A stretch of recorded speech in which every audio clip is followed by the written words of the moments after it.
Hello, everybody, and welcome back to the Check-In Podcast. I'm your host, Dan McCarthy.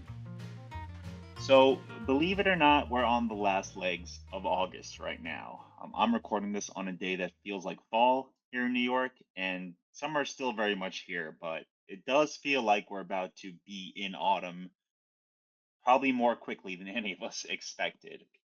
It's been a pretty hectic summer for travel, and one that's continuing to twist and turn as we head into September, but a strong summer for the industry as a whole, despite whatever worries and concerns hung around in the air over the last 8 months. Listening to some earnings calls over the last few weeks, airlines and cruise lines all reported really strong demand, and consumer spending on travel remains high. Though patterns are shifting and companies are starting to adapt to new booking behaviors. One of those booking behaviors is this opting for more immersive stays, opting against traditional hotels and into things like villas, lodges, and tented camps, which is a trend that's been driven primarily by millennials and Gen Z. My guest for today's episode is someone who can talk about this evolution and the transition. With a career spanning nearly 4 decades, a career that started in the cruise industry with NCL and now takes on a leadership role at Rental Escapes, Willie Fernandez has served the industry in a variety of roles in a lot of different corners. Willie joined me last month to talk about the expanding clientele for private accommodations and why villas have sort of taken on a new level of popularity for the travel industry in general. In the conversation, we talk a little bit about his career journey and touched on the importance of both finding a mentor and becoming a mentor yourself. Willie is one of the great voices in travel. He's one of the biggest voices in the luxury villa segment in general, but really one of the great voices in the industry at large. So I was really happy to have Willie. I was really happy to have him here to sort of wrap up what's been a really great summer for the industry. I hope you enjoyed the conversation as much as I enjoyed having it. So, without further ado, let's check in with Willie.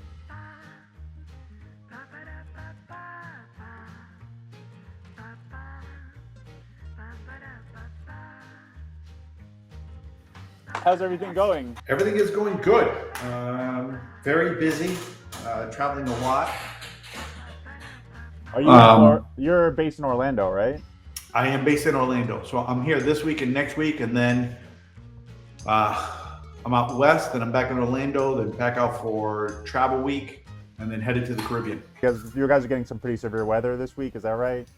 So apparently there's some sort of like an invest just north of us, and it's pushing a lot of strong rain and wind in our way. Okay. And then as soon as it comes out of Florida and into the Gulf, it's supposed to turn into either a depression or a storm. Yeah, I imagine summer there probably keeps you on your toes pretty regularly. You've got to try to take care of everything in the mornings because right around that 2-3 o'clock window, the storms just fire up. Yeah. Well, I wanted to sort of start the conversation. You mentioned that business is pretty good. I'm like, this year has been kind of weird for us in the media, like trying to track where consumer demand has been going, like where certain segments, comfortability wise, spending has been trending, things like that. I know your clientele or the consumers who might stay in villas are on the upper end of things, and they feel a bit more insulated when there might be economic worries, but things overall, like in this industry as a whole, seem pretty good right now. The consumer seems pretty strong, and I'm curious, is that sort of what you're feeling right now as well? Yeah, so we see pockets, right? Especially with what's going on in just the overall geopolitical environment. And one of the things that we have seen strongly this year has been more of a wait and see approach. So there's been a very strong shift towards last minute travel, where typically villas get booked 6 to 9 months out. Mhm. We're seeing a lot of business being booked in the 60 to 90 days out, and in some cases, even traveling this week. Um, you talked about, I guess, our discerning client. And I'll tell you, coming out of the pandemic, where villas used to be a very ultra luxe, high net worth clientele, We have started to see also a nice shift in some of the lower end villa product as well, right? Where guests are opting for a slightly higher end, more premium product than they would find on some of the do it yourself sites. So we're still getting the multi-gen, we're still getting the retreats, we're still getting corporate events, wellness, weddings, etc. But they're buying it at a slightly lower average order value than where villas have typically have been. So we've started to see a real nice balance between the lower end, the middle, and the higher end of the villa segment. Yeah, coming out of COVID, I mean, I know the pitch for villas or the pitch for any kind of private accommodations was a safety pitch because obviously COVID was changing the way people were travel or changing how people felt safely travel. Do you feel like COVID accelerated adoption in this segment? Like, did this introduce or put this segment in people's minds more than it would have if the pandemic never necessarily happened? I believe so for a couple reasons. At first, it was because of just the overall safety and the privacy, right? But then when you look at a company like Rental Escapes, where we have transitioned from just being a villa rental company to being a company that prides itself in creating very personalized villa experiences, that lends itself to who the guest is today, right? A guest isn't just looking for the vacation rental like they were looking for during the pandemic. Now they're looking for these really unique experiences, whether it's horseback riding on the beach, whether it's interacting with the sloths in Costa Rica, or taking a Vespa ride in the countryside throughout Italy, or a hot air balloon ride.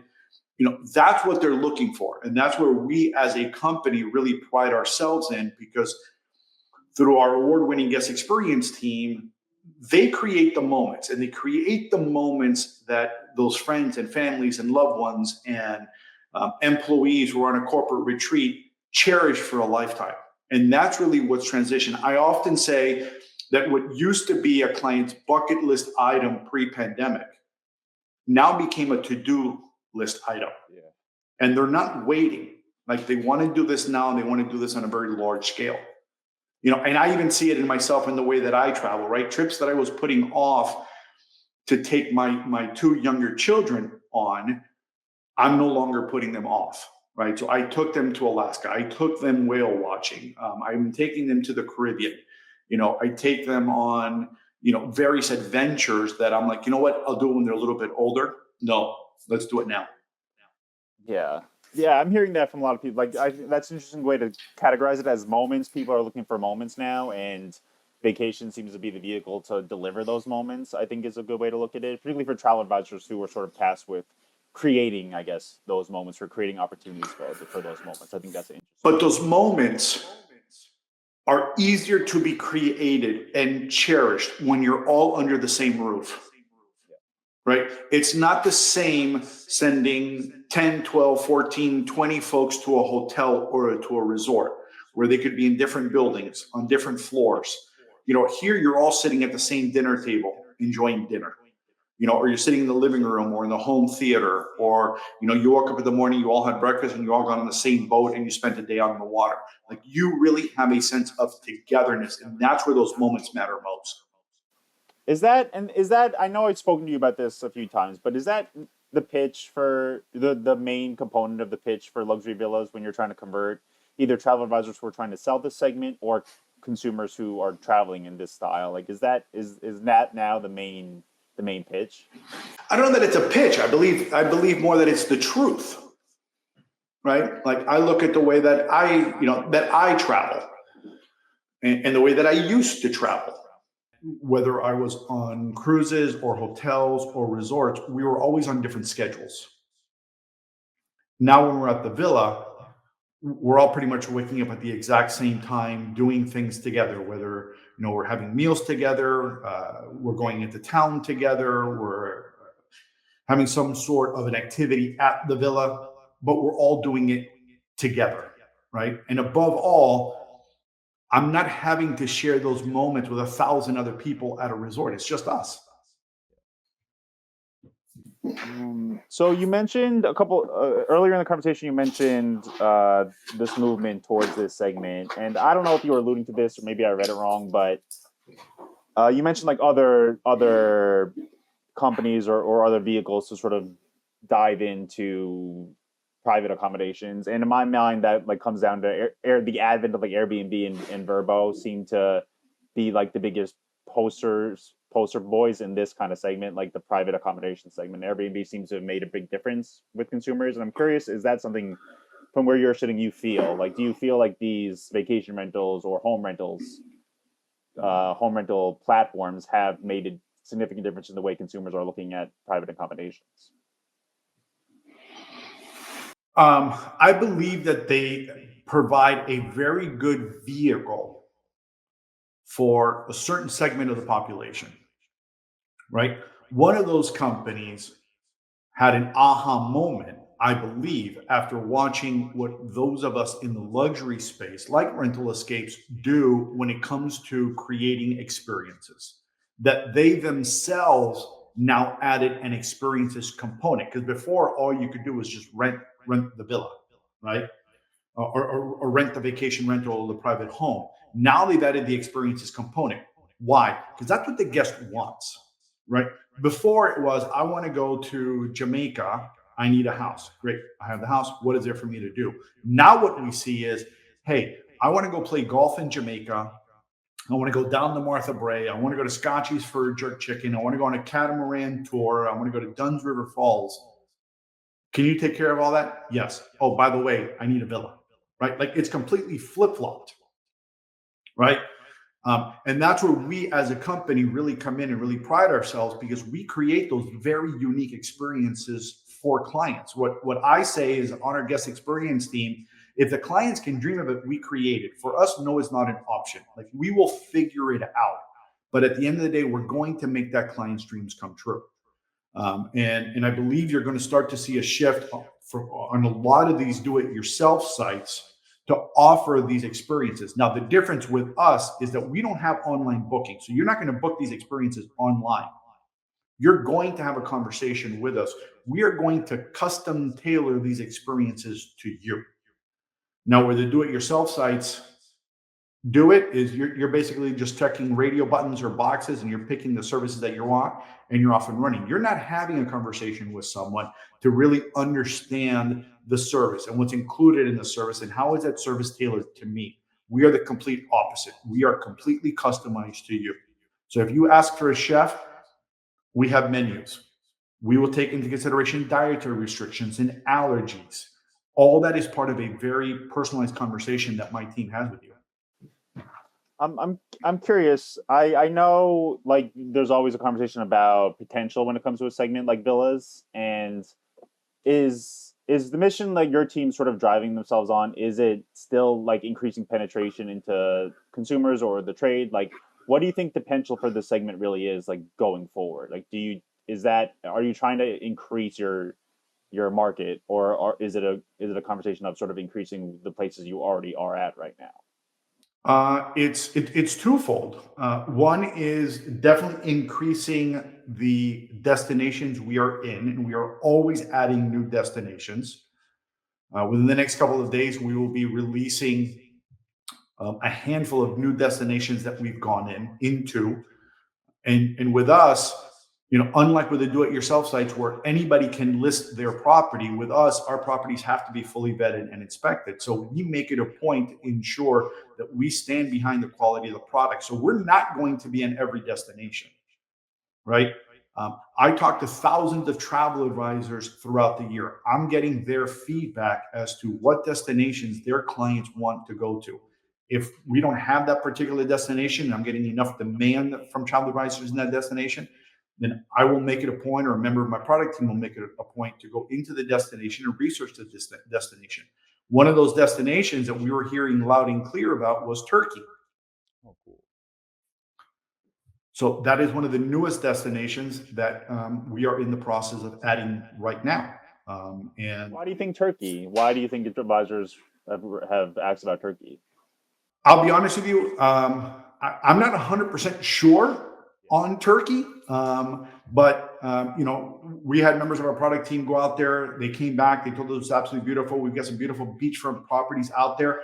I haven't been out there. I did not get a chance to go out there. but from everything that they shared, just the overall appeal of going into Istanbul and the culture and everything that goes on within Turkey. I'm at this point. I'm excited to go. So hopefully next year, when I head back out to that part of the world, I'm going to make a pit stop in Turkey. But I've gotten requests for Juneau, Alaska. For villas. So I'm constantly taking advisor feedback and adding it to our list of destinations that we want to go explore, that we want to go into, that we want to make sure we can not only have services, but also have experiences available in those villas. Because again, what we do is so custom tailored to the client. Yeah, and that makes sense too. I mean, the way you're putting on experiences, it does seem like the task of getting to a destination is more comprehensive than you mentioned, like the other home rental sites. Like you can't just add product; you have to build. I assume you have to build a team in these places as well. There are teams on the ground already. So in some cases, we work with owners direct, and in some cases, we work with management companies who are experts. And they have a curated product. But again, when we go in there, and let's say we're working with an owner who owns multiple homes or a management company who has multiple homes, we aren't necessarily adding all of the homes in that portfolio. Like their villas have to meet our standards because again, we as a company stand behind the quality of the product. So it has to meet our standards. And there's very specific things that we go in there looking for. So I know you spent a lot of time in this segment in particular, but I know you've had a long runway, a long career in travel in general. I'm curious if you could tell me a little bit about like what drew you to this industry or what made this kind of career for you attractive, and if this is something you thought you'd be doing for, I think it's 3+ decades now. I started my career back in February 3rd of 1991. And it's a date I'll never forget because it's a date that changed my life forever. I had gotten an athletic scholarship for a university. I got hurt. I ended up losing my scholarship, and I needed a job when I came back home. So I'm proud enough to say that I started my career at Norwegian Cruise Line. And throughout my career, for the first 25 years of my career, I had the privilege of working within the cruise industry. And at one point, towards the tail end of those 25 years, I was asked how I would feel transitioning over from cruise over into luxury villas. And at first, I was a bit hesitant because everything that I had known was cruise. But I was up for the challenge. I was up to try something new. And I'll tell you, my first 90 days was interesting because just as I got into the villa business and I was learning the villa business, we had Hurricane Irma and Hurricane Maria slam into the Caribbean. And that was my first 90 days into villas. Now we've had the Caribbean ravaged by 2 hurricanes. But you know what? Being who we are within the travel industry, where we are just so resilient, where nobody's going to lock us down. We are going to travel. We bounce back as an industry. The villas became more and more popular. And then the pandemic came. And when everything else was shut down, the villas were open.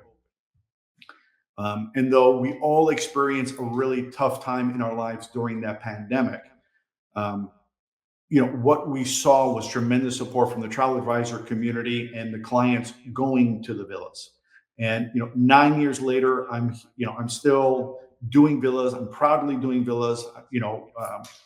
Here at Rental Escapes, loving what we are doing and how we are changing the industry as a company in terms of not only our product, but just the overall approach to how we create these very personalized villa vacations. Yeah, it's interesting. I mean, that length of time with Norwegian Cruise Line, and this is obviously opinion I've gotten from the outside looking in, but people at Norwegian or like Carnival or even Royal, it seems to be a great environment for executive building, I guess is the way I would put it. Like, it seems like people come out of those organizations or those corporate environments and go elsewhere and tend to thrive. And I like, did you pick up any skills you think are extremely important or extremely useful for you now in your position during your time at NCL? So I was at NCL for the first 5.5 years of my career. And over the course of my now 34 years career, I have been blessed enough to work alongside some exceptional leaders. Um, and to this day, on LinkedIn, I have a newsletter that I put out to where there are certain individuals that are still in the industry today that when I left Norwegian to start my own business, they believed in me. They took a chance on me. And to this day, they're still in the industry and I'm very close friends with them. And I will never forget what they did for me. And throughout my career, as I mentioned, I've had some exceptional leaders who I have had the privilege of working very closely with. Some of them who took me in and mentored me and really shaped me. And others who just allowed me to fly and apply my own leadership styles. So I have a potpourri of leadership styles from so many exceptional leaders in the industry that, looking at my career over the 34 years, I mean, Dan, I could spend hours thanking certain individuals for just what they did for me in my career. Today, our CEO and our COO here at Rental Escapes, they're two exceptional leaders. And I look at how they view the relationships that we as a company have with our travel advisor partners, and they're forward thinking and what we want to continue to do to support our travel advisor partners. And every day it's more and more inspiring, just the conversations that the three of us get to have as to what's next. How do we do it bigger? How do we do it better? How do we support the travel advisor community even more? What new programs can we put in place? What new marketing can we put in place? What can we do to really help them grow their business? Yeah, I want to ask about what's next, but you mentioned sort of mentorship, and you mentioned your newsletter. I read a couple of editions this morning, like while I was preparing for this interview. But the mentorship thing. I think it's interesting. Like you're a leader in the industry now, in villas and like in general. And as a leader, you mentioned the leaders that have touched you when you were growing your career. I mean, is that something you do deliberately now? Like, will you look how you can lend a hand for people who are starting their career in travel, or is it something that sort of just comes naturally in these kind of environments? So at a very young age, I went to an all-boy Jesuit prep school. And the way that I was raised by my mom and the way that I raise my kids is you have to pay it forward. And as I said earlier, I remember at a very young age when I was just first starting out, I was scared starting my own business, but there was one person who truly believed in me and they encouraged me to start my own business and they would support me and they would do everything to help me prosper. And to this day, every time I have a conversation with her, I thank her. And she always tells me, I'm so proud of you. And we're going back 30 plus years. There are so many incredible individuals getting into travel that I believe with what I know, I need to pay it forward because someone did it for me. Actually, a lot of folks did it for me. And whether it's my Wednesdays with Willie, that is done on purpose. Those are 15-minute appointments that I dedicate to the travel advisor community. 3 hours out of my Wednesdays dedicated to the travel advisors because I have such a strong conviction in paying it forward. That is something that I will continue to do until the day I retire, probably after I retire, because we live and work in such an incredible industry that is travel. And when you think about the number of lives that we get to touch each and every day by sending people on vacation, by sending children on vacation, by sending families on vacation and coworkers on vacation, that they get to create those moments. There isn't another industry in this world that can do that, right? And I remember years ago, I used to hear travel advisors are going to be a dying breed. It's going to be replaced by technology. It's going to be replaced by the do-it-yourself sites and the online bookings. I made it part of my mission to make sure that we as a company supported the travel advisor community, whether it was bonus commissions or marketing material, but it was anything and everything that I could do to ensure that the travel advisors knew that we had their back. All right, so I just want to ask one more question, and then we can wrap up. Just you mentioned looking ahead. I was hoping you could give me your point of view where the traveler industry is right now, and looking ahead to the rest of 2025. We're in the middle of July, so we're firmly in the third quarter, which seems kind of fast to me, but we're here. I'm curious. I mean, what are you seeing when it comes to your kind of clients, when it comes to their demand, they're willing to spend on travel and anything else that sort of might impact the market going forward? So we have been on just an incredible trajectory over the last 4 years. There's been no real slowdown, I guess you can say. And trying to project where you're going to be tomorrow and the next month and the next year has been hard because you put a number down and then you exceed that number. And then you put a number that exceeded that number and then you exceed that number. And it's just a massive trajectory. And again, we're seeing repeat rates north of 40%, right? So once that client is going into the villa and they're getting a taste for that personalization, they're getting a taste for the privacy, they're getting a taste for those really unique experiences that are created, they're coming back. And where we used to see most guests take bookings once, or I'm sorry, take trips once a year, we are now watching them make multiple bookings throughout the year. So we're seeing a lot of guests come back where rather than staying at a hotel or resort for 3 or 4 nights, they're contacting us saying, listen, we'd rather just do a villa, right? Or I'd rather just do a city center apartment in Paris or London or something along those lines.